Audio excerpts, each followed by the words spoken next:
அஸ்ஸலாமு அலைக்கும் வரஹ்மத்துல்லாஹி வபரகாத்துஹு. அல்ஹம்துலில்லாஹி நஹ்மதுஹு வ நஸ்தஈனுஹு வ நஸ்தக்ஃபிருஹு வ நஊது பில்லாஹி மின் ஷுரூரி அன்ஃபுஸினா வ மின் ஸய்யிஆத்தி அமாலினா மை யஹ்திஹில்லாஹு ஃபலா முதில்ல லஹு வ மை யுضلில்ஹு ஃபலா ஹாதிய லஹு வ அஷ்ஹது அன் லா இலாஹா இல்லல்லாஹு வஹ்தஹு லா ஷரீக லஹு வ அஷ்ஹது அன்ன முஹம்மதன் அப்துஹு வ ரசூலுஹு அம்மா பஅத். கண்ணியத்திற்குரிய எல்லாம் வல்ல அல்லாஹு ஜல்ல ஷானஹு தஆலாவின் நல்லடியார்களே, அப்துல் காதிர் ஜீலானி என்று அறியப்படுகிற ஒரு காலம் சென்ற ஒரு பெரியவரை பற்றி கடவுளுக்கு நிகராக புகழ் மாலை சூட்டுவதை நம்ம பார்த்து வருகிறோம். அதற்கு என்ன காரணம்? பல நூறு ஆண்டுகளாக தியாகங்கள் செய்த சஹாபாக்கள், இமாம்கள் எல்லாம் புறக்கணிக்கப்பட்டு நபிகள் நாயகம் ஸல்லல்லாஹு அலைஹி வஸல்லத்துக்கு அடுத்த நிலையில் இவர் வைத்து போற்றப்பட என்ன காரணம் என்று சொன்னால், அவர் தனக்கு புகழ் பாடுவதற்காக கண்மூடி செல்லக்கூடிய ஒரு குருட்டு கூட்டத்தை, சீடர்களை உண்டாக்கி கொண்டார். அந்த சீடர்கள் வழியாக அவரை பற்றிய ஒரு பிரச்சாரம் மக்களில் சென்றடைவதற்கான ஏற்பாடுகளை செய்தார். அதனால்தான் அவரை பற்றி அதிகமாக பேசக்கூடிய நிலை வந்திருக்கிறதே தவிர, அவர் மூலமாக மார்க்கத்திற்கு எந்த ஒரு ஆதாயமும் சேவையும் கிடைக்கவே இல்லை. அவர் என்ன மாதிரியான மக்களுக்கு, அந்த சீடர்களுக்கு போதிப்பார் என்று சொன்னால், மக்கள் எல்லாம் செய்யக்கூடிய அமல்கள் சாதாரண மக்களுக்குரியது. நீங்கள் எல்லாம் தேர்ந்தெடுக்கப்பட்டவர்கள், தேர்ந்தெடுக்கப்பட்டு எனக்கு சீடர்களாக ஆகிவிட்டீர்கள் என்று சொன்னால் நீங்கள் அல்லாஹ்வுக்கு ரொம்ப நெருக்கமானவர் ஆயிடுவீங்க. எந்த அளவுக்கு என்று சொன்னால், அல்லாஹ்விடமிருந்து நீங்கள் செய்தியெல்லாம் பெறுவீர்கள். எப்படி நீங்கள் ஆகிவிடுவீர்கள் என்று சொன்னால், இந்த முரீதாக ஆகிவிட்டீர்கள் என்று சொன்னால், நீங்கள் குர்ஆன் ஹதீஸை படிச்செல்லாம் அறிய வேண்டியதில்லை. உங்களுக்கு நேரடியாக அல்லாஹ்விடமிருந்து செய்தி கிடைக்கும் என்கிற மாதிரி ஒரு தோற்றத்தை உண்டாக்கி ஒரு சீடர்களை உண்டாக்குறார். தொழுகை, நோன்பு இதுகளெல்லாம் பற்றி நல்லா வலியுறுத்தி பேசுகிறார். அதை பேசித்தானே மக்களை பிடிக்க முடியும். தொழுகை கடைப்பிடிக்கணும், நோன்பு இருக்கணும், பொறுமையாக இருக்கணும், கோவப்படக்கூடாது, இந்த மாதிரி நற்பண்புகள் எல்லாம் உலகத்தில் யாருமே எதிர்த்து பேச முடியாது. அதை ஆதரித்து தான் இந்த சித்தாந்தம் உண்டாக்க முடியும். இந்த மாதிரி போதனைகளை செஞ்சுட்டு நீங்கள் இறைவனை நெருங்குவதற்காக சில வணக்க வழிபாடுகளை அவர் உண்டாக்கி கொடுக்குறார் மக்களுக்கு. எந்த மாதிரி வழிபாடு என்றால், அவ்வளவும் கட்டுக்கதையாக இருக்குது, அவ்வளவும் பொய்களாக இருக்கிறது. அப்போ மார்க்கத்தினுடைய கடுகளவு ஒரு அறிவுள்ளவர்களும் ஏற்றுக்கொள்ள முடியாத பொய்களை எல்லாம் சொல்லி அவர் என்ன செய்கிறாருன்னா, மக்களை வந்து இந்த ஒரு சில ஜமாத்துகள் அப்படி குடும்பத்தை எல்லாம் மறந்துட்டு மூழ்கி கிடப்பாங்கள்ல வணக்க வழிபாடு, அந்த மாதிரி ஒரு கூட்டத்தை உண்டாக்குவதற்காக வேண்டி சில வழிமுறைகளை அவர் கற்றுக் கொடுக்குறார். அந்த வழிமுறைகள் எல்லாம் வந்து அவருடைய உன்னியத்து தாலிபின்கிற நூலிலே எழுதப்பட்டிருக்கிற மக்களுக்கு சொன்னதை எழுத்தில் வேறு, ரிட்டனில் வேறு கொடுத்துருக்கிறார். அவருடைய வணக்க வழிபாட்டு முறைகள் ஒன்று ஒன்றா என்னென்னா சொல்லி கொடுத்தாருன்னு பார்ப்போம். அதிகமான மக்களை வழிகெடுத்தவர்களில் இவர் முதல் இடத்துல வருவார். ஆனால் இவர் அவுலியாக்களின் தலைவர் என்றும் அவர் நினச்சதெல்லாம் செய்வார் என்றும் மக்கள் மத்தியில் பரப்பப்பட்டு இருக்குது. உதாரணமாக என்ன செஞ்சார்ன்னு கேட்டால், ஒவ்வொரு கிழமையை சொல்லி, வெள்ளிக்கிழமை தொழுகை, வெள்ளிக்கிழமைக்குன்னு ஒரு தொழுகை உண்டாக்குறார். வெள்ளிக்கிழமை தொழுகை, சனிக்கிழமை தொழுகை, ஞாயிற்றுக்கிழமை தொழுகை, திங்கக்கிழமை தொழுகை என்று வாரத்தில் 7 நாளைக்கு 7 விதமான தொழுகையை சொல்கிறார். அது வெள்ளிக்கிழமைக்கே 2 தொழுகை, வெள்ளிக்கிழமை பகல் தொழுகை, வெள்ளிக்கிழமை இரவு தொழுகை, சனிக்கிழமை பகல் தொழுகை, சனிக்கிழமை இரவு தொழுகை என்று சொல்லி ஒவ்வொரு கிழமைக்கும் விதவிதமான தொழுகைகளை இவர் வந்து மக்களுக்கு சொல்கிறாரு. இந்த தொழுகைகளை எல்லாம் எங்கேருந்து எடுத்தார்? ரசூலுல்லாஹ் சொன்னதா? அதுக்குரிய சனது என்ன? அறிவிப்பாளர் யார்? எந்த நூல்லேருந்து எடுத்தாருன்னா, எந்த நூலில் இல்லை, இவராக தான் இட்டு கட்டுறார். இவராக நபியின் பேரில் இட்டு கட்டி சொல்கிறார். அவர் என்னென்ன மாதிரி சொல்லியிருக்காருன்னு பார்ப்போம். அதில் தெரிஞ்சுக்கிறதுக்காக தான். அவர் அதை பார்த்தோன்னு உனக்கு தெரிஞ்சிடும், இப்படிப்பட்ட ஒரு ஆலையாக போய் அவுலியாக்களின் தலைவருங்கிறாங்க, இப்படிப்பட்ட ஒரு ஆலையை அல்லாஹ் ரசூல் மொஹிதீன்கிற அளவுக்கு வச்சுருக்கிறாங்கன்னு சொல்லி என்ன செய்வீங்க? நீங்களே ஆச்சரியப்படுவீங்க. புகழ்ந்து பாராட்டுறாங்கல்ல, அவங்களே வைக்கப்படுவாங்க. அந்த மாதிரியான விஷயங்களை தான் அவர் சொல்லியிருக்கிறார். உதாரணமாக என்ன செய்கிறாருன்னு கேட்டால், ஞாயிற்றுக்கிழமை தொழுகை தலைப்பு போடுறார். ஞாயிற்றுக்கிழமைக்கு தொழ வேண்டிய தொழுகை. அது ஞாயிற்றுக்கிழமை தொழுகை என்னன்னு கேட்டால், மன்சல்லா யௌமல் அஹதி பாத சலாத்தின் லுஹரி அர்பா ரக்காத்தின் பாதல் ஃபரீலத்தி ஒரு சுன்னத்தி. லுஹர் தொழுகையில் கடமையான தொழுகையை முடித்து விட்டு, லுஹர் தொழுகையில் சுன்னத்தான தொழுகையை முடித்து விட்டு ஒரு 4 ரக்காத்து நீ தொழுகணும். ஞாயிற்றுக்கிழமை தொழுகை அது. ஒவ்வொரு ஞாயிற்றுக்கிழமை வந்துச்சுன்னா ஸ்பெஷலாக ஒரு தொழுகை இருக்குது. என்ன தொழுகை? ஃபர்லு தொழுகையை லொஹருடைய ஃபர்லு தொழுகையை முடித்து விட்டு லொஹருடைய பின் சுன்னத்தை முடித்து விட்டு ஒரு 4 ரக்காத்து தொழுகணுமா. அதில் முதல் ரக்காத்தில் அல்ஹம்து சூறாவும் ஹாமீம் தன்சீல் சஜிதாங்கிற சூறாவும் ஓத வேணும். ரெண்டாவதில் அல்ஹம்து சூறாவும் தபாரக்கல்லதி ஓத வேண்டும். அதுக்கப்புறம் அத்தஹியாத்து ஓதி சலாம் கொடுத்துடணுமா. 4 ஆயிடுச்சா. அப்புறம் சும்மா போய் சொல்லி ரக்காத்தைனி உஹ்ரைனி இன்னும் ஒரு 2 ரக்காத்தை ஒரு தொழ வேண்டும். தொழுது என்ன செய்யணும்? அதில் அல்ஹம்து சூறாவும் சூரத்துல் ஜுமா மொத்தம் 6 ரக்காத். ஞாயிற்றுக்கிழமைக்கு என்று சிறப்பாக 6 ரக்காத் தொழ வேண்டும் என்று உலகத்தில் உள்ள 72 கூட்டத்தில் யாராச்சும் அதை சுன்னத்தாக்கி வச்சுருக்கிறாங்களா? ஹதீஸில் இருந்துச்சுன்னா எந்த மதுஹபிலையாவது சொல்லியிருக்கணும்ல.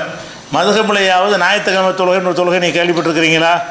எந்த ஒரு அறிஞரும் சொல்லாத, யாரும் ஏற்றுக்கொள்ளாத ஒரு புது தொழுகையை ஒரு 6 ரக்காத்தை உண்டாக்கிட்டு இதை செய்வானேயானால் கான ஹக்கன் அலல்லாஹி எக்லிய ஹாஜத்தஹு, அவனுடைய தேவையை நிறைவேற்றுவது அல்லாஹ்வுக்கு கடமையாகிவிடும். இப்படி செஞ்சு வந்தான்னு சொன்னால் அவன் எந்த தேவையாக இருந்தால் அல்லாஹ் நிறைவேற்றிடுவான்.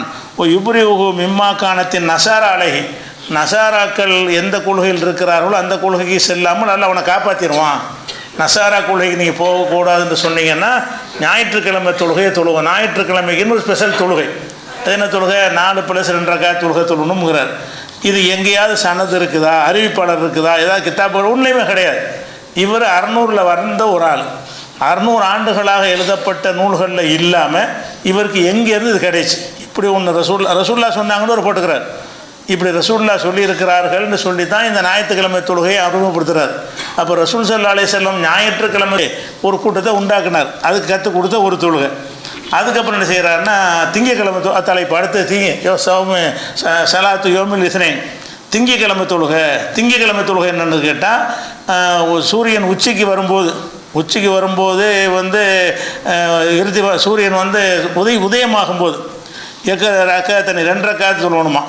ஒவ்வொரு ரக்காத்துலையும் அல்ஹம்து சூரா ஒரு தடவையும் ஆயத்துல் குர்சி ஒரு தடவை ஓதணுமா. குல்ஹுவல்லாஹு ஒரு தடவை ஓதணுமா. குல்லாவது ரப்பில் ஃபலக் ஒரு நாசு ஒவ்வொரு தடவை ஓதணுமா ஒவ்வொரு ரக்காத்துலையும்.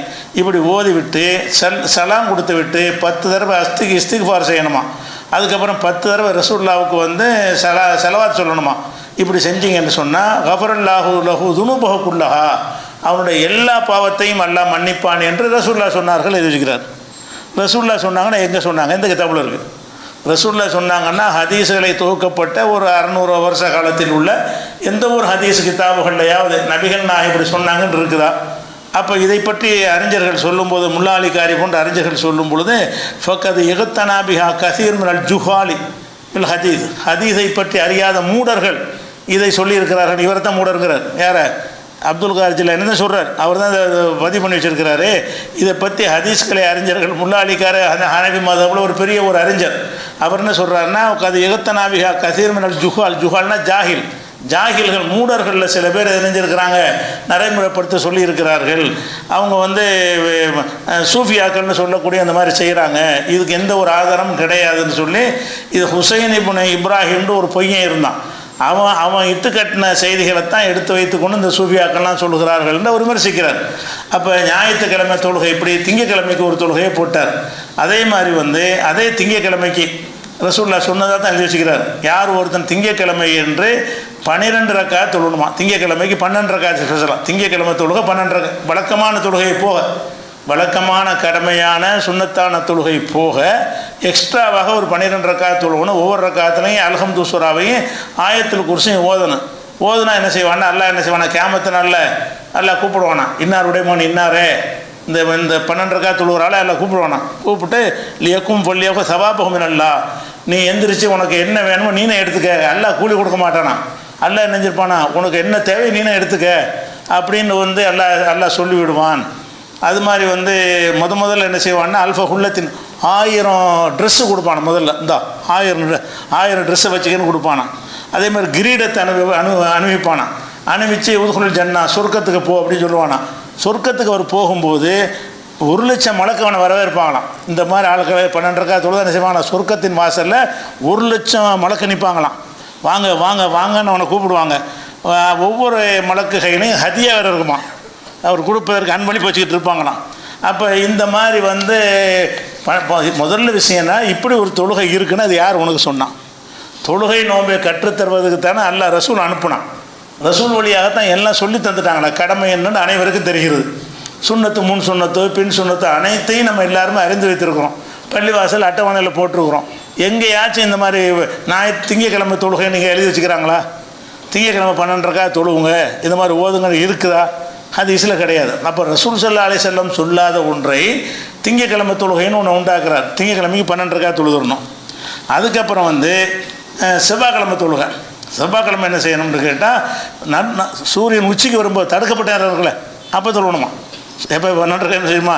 மன்சல்லா யோமசல்ல சுலசாய் அஷரக்காத்தில் இந்த இன்திசாஃபின் நகர், சூரியன் உச்சிக்கு வரும் பொழுது, அதாவது எந்த நேரத்தில் தொழுவது தடுக்கப்பட்டிருக்கிறதோ அந்த நேரத்தை சொல்கிறார். சூரியன் உச்சிக்கு வரும்பொழுது யார் வந்து 10 ரக்காத்து தொழுகிறாரோ அது அவர் என்ன செய்வார்னா ஒவ்வொரு ரக்காத்திலையும் அல்ஹம்து சூராவையும் ஆயத்துல் குர்சியையும் குல் ஹுவல்லா சூரா 3 தடவை ஓதினார்னு சொன்னால் லம் துக்தப் அலைஹி ஹத்தியத்துன் இலா 70 யௌமா. ஒரு தொழுதுட்டார்னு ஒரு செவ்வாய்க்கிழமை தொழுதார்னு வைங்க, 70 நாளைக்கு எதுவுமே பதிவு செய்யப்படாதவர். ஒரு தொழுதுற வேண்டிய செவ்வாய்க்கிழமை தொழுதுற வேண்டிய 70 நாளைக்கு என்ன ஆட்டம் வேணாலும் போடலாம், எந்த தவறும் பதிவு ரெக்கார்டாக்கப்படாதான். எவ்வளோ நாளைக்கு? 70 நாளைக்கு. அப்போ லம் துக்தப் அலைஹி ஹத்தியத்துஹு இலா 70 யௌமா, 70 நாளைக்கு வந்து அவனுக்கு தீமைகள்லாம் எழுதப்படவே செய்யாது. அதே மாதிரி வந்து அவன் இறந்துட்டான்னு சொன்னால் 70 நாளைக்குள்ளே இறந்து விட்டான் என்று சொன்னால் மாத்த ஷஹீதன், ஷஹீதாக மரணிக்கிறான். இந்த செவ்வாய்க்கிழமை தொழுகையை தொழுதுபுட்டு ஒரு 70 நாளைக்குள்ள மௌத்து வந்துருச்சுன்னு வைங்க, அவன் ஷஹீது தான், ஷஹீதாக மரணிக்கிறார். விஹ்ரலஹு துனூபு சமீன சனா, 70 ஆண்டுடைய பாவங்கள் வரை மன்னிக்கப்படுகிறது அப்படின்னு சொல்லி எல்லாம் 70 நாள் 70 வருஷம் இப்படிலாம் போட்டு வச்சுருக்கு. இந்த மாதிரி செவ்வாய்க்கிழமை தொழுகை உனக்கு சொல்லி தந்தது யார்? இப்படி தொழுவணும்னு எழுதி ரிட்டனில் எழுதி கூப்பிடுறார். அவருடைய சீடர்களுக்கு வந்து இதைத்தான் பாடமாக நடத்துகிறார். அப்போ எந்த ஒரு ஹதீஸ்களை அறிஞர்களாவது இப்படி சொல்லி நம்ம பார்த்துருக்கோமா? ஹதீஸுகளில் விட்டு அடித்தா கண்டிப்பாங்க. அறிஞர்னு பேர் எடுத்தவங்களாம் ஏன்டா பொய் சொல்கிறீங்க, நபியின் பேரில் எதுக்குடா பொய் சொல்கிறீங்க, வணக்க வழிபாடுகளில் எல்லை மீறி போகிறத ரசூல் அவ்வளோ கண்டிச்சிருக்கிறாங்க. எப்போ பாலம் தொழுதுகிட்டு இருக்கிற, பார்த்தா நோன்பு வச்சுக்கிட்டு இருக்கிறது, இதெல்லாம் ரசூலை கடுமையாக கண்டிக்கிறாங்க. சில சகாபாக்கள் ராத்திரி பூரா நின்று தொழுவாங்க, அதை ரசூலை கண்டிக்கிறாங்க. மனைவிக்கு செய்கிற கடமை இருக்குது, கண்ணுக்கு செய்கிற கடமை இருக்குது, இப்படிலாம் மூலிகை கிடக்கூடாது. இப்படி ஒரு நேர்மையான ஒரு மார்க்கத்தில் வந்து என்ன செய்கிறார் இவர்? ஒரு புது இந்த தரீக்காங்கிற ஒன்றை இவர் தான் உண்டாக்குறார். இந்த சூஃபியாக்கள்ங்கிற ஒரு விஷயத்தை உண்டாக்கி இவர் செவ்வாய்க்கிழமை தொழுகை அப்படி சொல்கிறார். அதே மாதிரி வந்து புதன்கிழமை தொழுகைன்னு ஒன்று இருக்குதான். புதன்கிழமை தொழுகை என்னென்னா 12 ரக்காத் தான். அது வந்து சூரியன் உதித்த உடனே என்ன செய்யணுமா? 12 ரக்காத் தொழணுமா. ஒவ்வொரு ரக்காத்துலையும் அல்ஹம்து சூரா, ஆயத்துல் குர்சி, குல் ஹுவல்லாஹ் ஒரு 3 தடவை ஓதணுமா. அது ஃபலக்கு நாச சூறாக்கள் ஒரு 3 தடவை ஓதணும். அப்படி ஓதுனா அல்லாஹ் கூப்பிடுவானா, அப்துல்லா அடியானே இஸ்தானிஃபில் அமல, உன்னுடைய பழைய அமல்லாம் 0 பண்ணியாச்சா, மாதிரி ஆற புதுசாக செய்யி, எல்லாம் அழிச்சிடறான்லாம். அதை அந்த மாதிரி செஞ்சுட்டாருன்னு சொன்னால் அவருடைய தவறுலாம் அழிஞ்சு போயிடுமா. ஒரு வந்து இந்த புதன்கிழமையை தொழுகையை தொழுதுட்டாருன்னு சொன்னால் அவனை நோக்கி எல்லாம் சொல்லுவானா, இஸ்தானிஃபில் அமல், நீ ஃப்ரெஷ்ஷாக மாதிரி அமல் செய்ய ஆரம்பி, ஏன்னா பல செயல்லாம் அழிக்கப்பட்டுருச்சு, கெட்ட செயல்கள்லாம் உனக்கு அழிக்கப்பட்டு விட்டதுன்னு எல்லாம் சொல்லிடுவான். அது கஃபரலக்க மாத்த கத்தம் என்று தம்பிக்க, உன்னுடைய பாவங்களில் எதெல்லாம் முந்தி விட்டது அதை எல்லாத்தையும் எல்லாம் மன்னிச்சிட்டான்.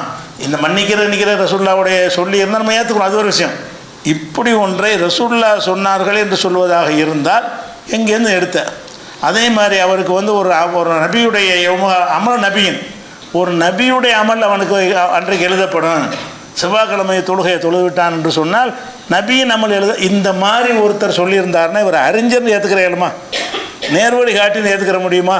இந்த மாதிரி செய்கிறவர்கள்லாம் மக்களை வழிகெடுக்கிறாங்க, விதத்தை உண்டாக்குறாங்கன்ட்டு மற்ற அறிஞர்கள்லாம் எழுதி வைத்து என்ன செய்கிறாங்க, கண்டிச்சுட்டு போயிருக்கிற விஷயத்தை இவர் என்ன செய்கிறார்? பிற்காலத்தில் வந்து இந்த சீடர்களை உண்டாகி கேள்வி கேட்கக்கூடாது.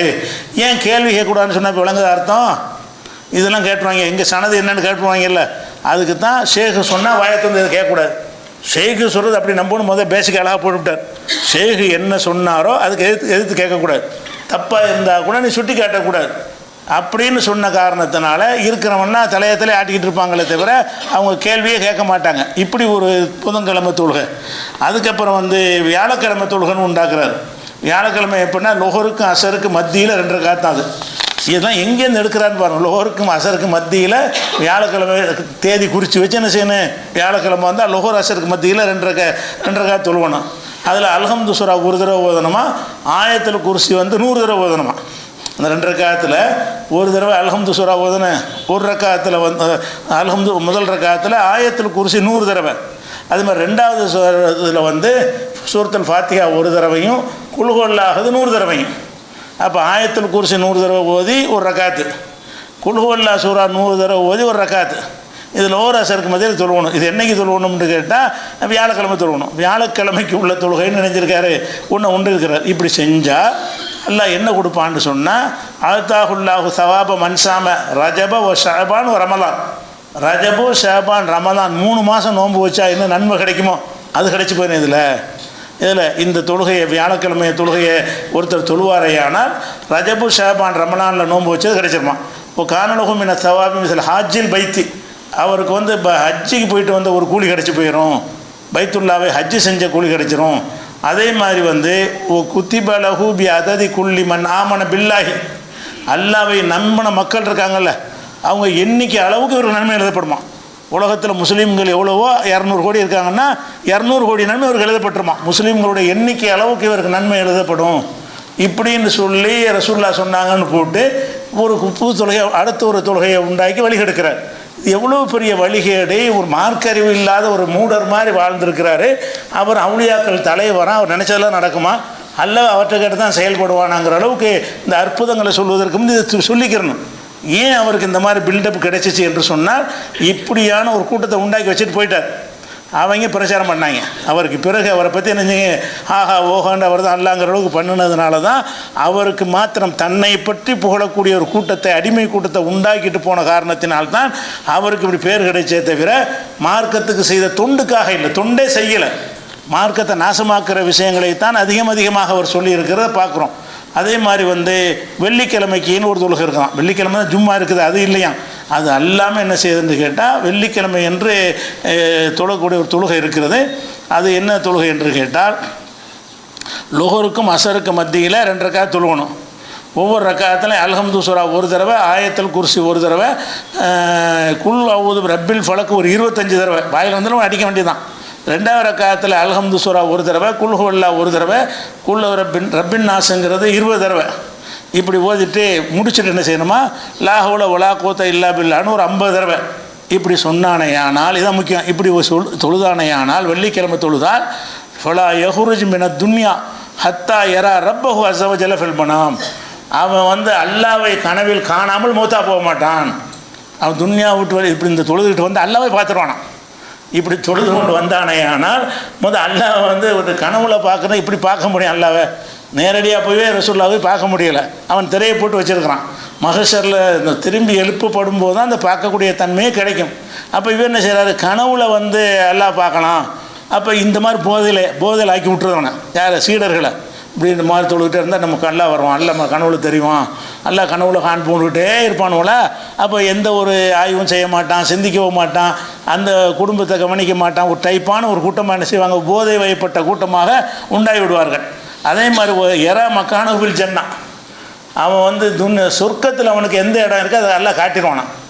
இது தொழுதுட்டு வந்தான்னு சொன்ன அந்த வெள்ளிக்கிழமை தொழுகையை தொழுதானே ஆனால் சொர்க்கத்தை எல்லாம் காட்டுவானா. இவனுக்கு ஒதுக்கப்பட்ட இடம் இருக்கும்ல, அதை இதான் உனக்கு மாளிகையை பார்த்துக்க, இதான் உனக்கு உரிய எல்லாமே அதில் உள்ள அனைத்தையும் இவனை காட்டி விடுவான் என்று சொல்கிறார். இதையும் வந்து ரசூலுல்லாஹ் சொன்னதாக தான் சொல்கிறார். ஆனால் ரசூலுல்லாஹ் சொல்லலை. ரசூலுல்லாஹ் சொன்னது எந்த ஆதாரம் இல்லை, கட்டுக்கதை தான், இவரை தான் உண்டாக்குறார். அப்போ நபியின் பெயரால் பொய்களை உண்டாக்கி புது தொழுகை, வெள்ளிக்கிழமை தொழுகை, சனிக்கிழமை தொழுகைன்னு உண்டாக்குறார்.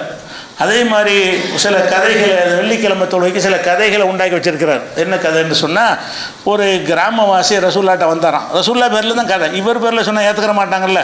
அதனால் எல்லா கதையும் என்ன செய்வார்னா ரசூல்லாவோட ஜாயின் பண்ணி விட்டுருவார். அவர் கிராமவாசி ரசூல்லாட்ட வந்தாராம். வந்து என்ன செஞ்சாங்கன்னா, அவர் கேட்டார், அல்லாஹ்வுடைய தூதரே, நாங்கள் மதீனாவிலேருந்து ரொம்ப தொலைவில் இருக்கிறோம், ஒவ்வொரு ஜும்மாவுக்கும் நாங்கள் வர முடியாது, ஜும்மாவுக்கு வர முடியாமல் இருந்தால் நாங்கள் என்ன செய்வது? உள்ளூரில் உள்ளவங்க ஜும்மாவுக்கு வந்துடுவாங்க, தூரந்துறையில் உள்ளவங்க வர முடியாது, நாங்கள்லாம் அந்த மாதிரி கேட்டகரியில் இருக்கிறோம், நாங்கள் ஜும்மாவுக்கு வர முடியவில்லை என்றால் நாங்கள் என்ன செய்வது என்று ஒரு கிராமவாசி கேட்டாராம். அப்போ ரசூலுல்லாஹ் சொன்னாங்களாம், கிராமவாசியே, வெள்ளிக்கிழமை வர முடியாது, பரவாயில்லை, நீ இருக்கிற இடத்துல 2 ரக்காத் தொழு, சூரியன் உதித்த உடனே 2 ரக்காத் தொழு. முதல் ரக்காத்தில் அல்ஹம்து சூரா ஓது, 2வது அல்ஹம்து சூரா ரப்புல் ஃபலக்குங்கிற சூறா ஓது, 2வது சூறாவில் 2வது ரக்காத்தில் அல்ஹம்து சூறாவும் ரப்புன் நாஸும் ஓது. பிறகு வந்து சலாம் கொடுத்துரு தொழுதுட்டு, ஒக்கர சபா மர்ராத்தின் ஆயத்துல் குர்சி ஜாலிசன், உட்கார்ந்த நிலையில் ஆயத்துல் குர்சி ஒரு 7 தடவை ஓது. அதுக்கப்புறம் வந்து சும்மா சொல்லி அர்பா ரக்காத்தின் சமானி ரக்காத்தின் அர்பான், அப்புறம் ஒரு 8 ரக்காத் தொழுவு. இதுக்கு வெள்ளிக்கிழமைக்கு வர முடியலை என்று சொன்னால் ஒரு 2 ரக்காத்து முதல் தொழுதுறணுமா, தொழுது முடிச்சுட்டு அப்புறம் ஒரு 8 ரக்காத் தொழுவு. அந்த 8 ரக்காத்தும் 4 நாளாக தொழுவு. ஒக்கரா ஃபீகுலி ரக்காத்தின் ஃபாத்திஹத்துல் கிதாப், ஒவ்வொரு ரக்காத்திலும் அல்ஹம்து சூரா போது, இதாஜா நசுருல்லா போது, 15 தடவை வந்து 25 தடவை குல்ஹுல்லாஹ் ஓதிக்க. இதை ஓதி முடித்தவுடனே 70 தடவை லாஹுல ஒலா கூத்த இல்லா பில்லான்னு சொல்லு. இதை சொல்லிட்டேன்னு சொன்னால் நான் உனக்கு சொர்க்கத்துக்கு பொறுப்பு ரசூலுல்லாஹ் சொன்னாங்களாம். இந்த தொழுகையை நீ வெள்ளிக்கிழமைக்கு ஜும்மாவுக்கு வர முடியாட்டு பரவாயில்லை, நீ 2 ரக்காத்து முதல் தொழுதுவிட்டு அப்புறம் 8 ரக்காத் தொழுது, இந்த முறையில் தொழுவணுமா. அப்படி தொழுது என்று சொன்னால் உன்னுடைய பாவத்தை எல்லாம் அல்லாஹ் மன்னிச்சிருவான், உன்னுடைய பெற்றோருக்கும் அல்லாஹ் உன்னுடைய பாவத்தை மன்னிச்சிருவான் என்று ஒரு ரசூலுல்லாஹ் சொன்னாங்கன்ட்டு இது வெள்ளிக்கிழமைக்கு ஒரு தொழுகை உண்டாக்குறார். அதே மாதிரி வந்து சனிக்கிழமை ஒரு தொழுகை இருக்குது. சனிக்கிழமை வந்து ஒவ்வொரு ரக்காத்துலையும் வந்து அல்ஹம்து சூராவும் குல்யாஹுல் காஃபிரும் ஒரு 3 தடவை ஓதணுமா. ஓதி முடித்தவுடனே தொழுகை முடித்தவுடனே ஆயத்துல் குர்சியும் ஓதணுமா. இப்படி செஞ்சானேயானால் ஒவ்வொரு ஹர்ஃபுக்கும் ஆயத்துல் குர்சி ஓதுறான்ல, அதில் ஒவ்வொரு எழுத்து இருக்கும்ல, ஒவ்வொரு எழுத்துக்கு ஒரு ஹஜ்ஜி ஒரு உம்ரா நன்மை. ஆயத்துல் குர்சி மொத்த எழுத்து வந்து 185 எழுத்து இருக்குது.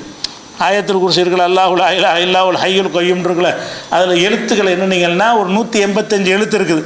அப்போ 185 ஹஜ்ஜி, 185 உம்ரா, ஒவ்வொரு ஹர்ஃபுக்கு ஒரு ஹஜ்ஜா. ஆயத்துல் குர்சி ஓதுனேன்னு சொன்னால் ஒரு ஹர்ஃபுக்கு ஒரு ஹஜ்ஜி, ஒரு ஹர்ஃபுக்கு ஒரு உம்ரா நன்மை கிடைக்கும். அதே மாதிரி ஒரு ஹர்ஃபுக்கு ஒரு ஷஹீதுடைய நன்மை. ஆயத்துல் குர்சி ஓதுனா 185 ஷஹீதாயிருவார். ஷஹீது எவ்வளோ பெரிய தியாகம் செய்கிற ஒரு காரியம். இவர் சொன்னது நான் சனிக்கிழமை தொழுகை ஒரு தொழுதானால் அவன் எத்தனை ஷஹீதுக்கு சமமாயிடுறான், 185 ஷஹீத். அது ஒரு சனிக்கிழமை தொழுதோன்னு இப்படி இருக்கான்னா லைஃபு பூரா தொழுதான்னு வைங்க. சனிக்கிழமைன்னா 1,00,000 ஷஹீத் ஆயிடுவாங்க, 1,00,000 ஷஹீது நன்மை கிடச்சி போயிருமாளு. அந்த மாதிரி சொல்கிறார். காண தகுத்தல்லில் அரிசிஹி மான் நபியின் ஒரு சுகதா, நபிமார்களோட அரிசிக்கிழமை இருப்பான். இந்த சனிக்கிழமை தொழுகையை தொழுது வந்தானேயானால் இப்படி தொழுவான்னு சொல்லி ஒவ்வொரு நாளையும் பேரை குறிப்பிட்டு வெள்ளிக்கிழமை தொழுகை அதுக்கு ஒரு ஃபார்முலா, அதுக்கு ஒரு முறை, என்ன ஓதணும், அதுக்கு என்ன கிடைக்கும், இதெல்லாம் போட்டு எத்தனை ரக்காத்துன்னு ஒன்று போடுறாரு, அதில் என்ன ஓதணும்னு ஒரு சொல்கிறாரு, அதுக்கப்புறம் என்ன மறுமையில் கிடைக்கும்னு சொல்கிறாரு. இந்த மாதிரி தொழுகைகளை உண்டாக்கி தன் சீடர்களை அப்படி அந்த தொழக்கூடிய உண்டாக்குறாரு. சனிக்கிழமை வந்துடும். எல்லா நாளும் இவரோட வரணுவர். இதனால் என்ன விஷயம்னு கேட்டால் வெள்ளிக்கிழமை தொழுகைக்கு வந்துடுவாங்க, சனிக்கிழமை தொழுகைக்கு வந்துடுவாங்க, இப்போ ஞாயிற்றுக்கிழமை தொழுகைக்கு வந்துடுவாங்க. அப்போ எல்லா நாளும் இவருடைய கண்ட்ரோலில் வைத்து கொள்வதற்காக வேண்டி இப்படி புதுசான வணக்கத்தை உண்டாக்கிறார். இது பகலுக்கு.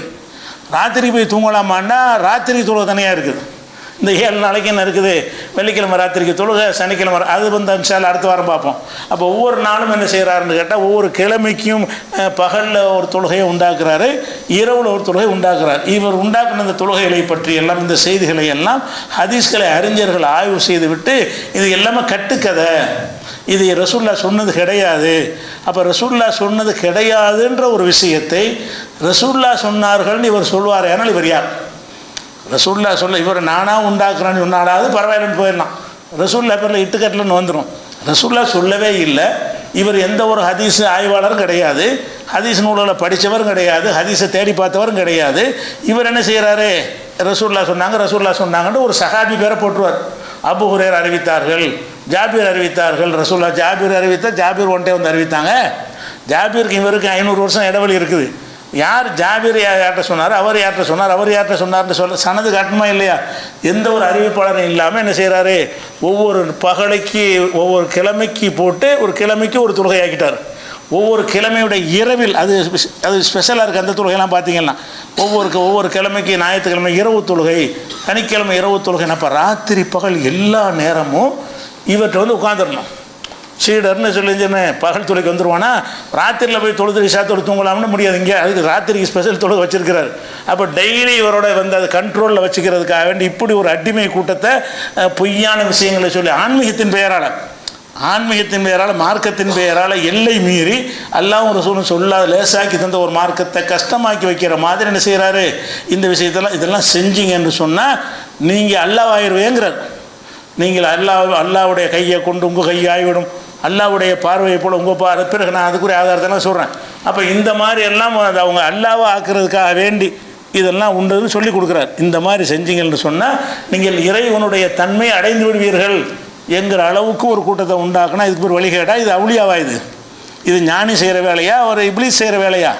அப்போ அந்த மாதிரியான ஒரு விஷயத்தை செஞ்சவர் என்ன செய்கிறாங்க, கௌது நாயகங்கிறான், அவர் தான் கடவுளுங்கிறான், அவருக்கு தெரியாத கிடையாதுங்கிறான்.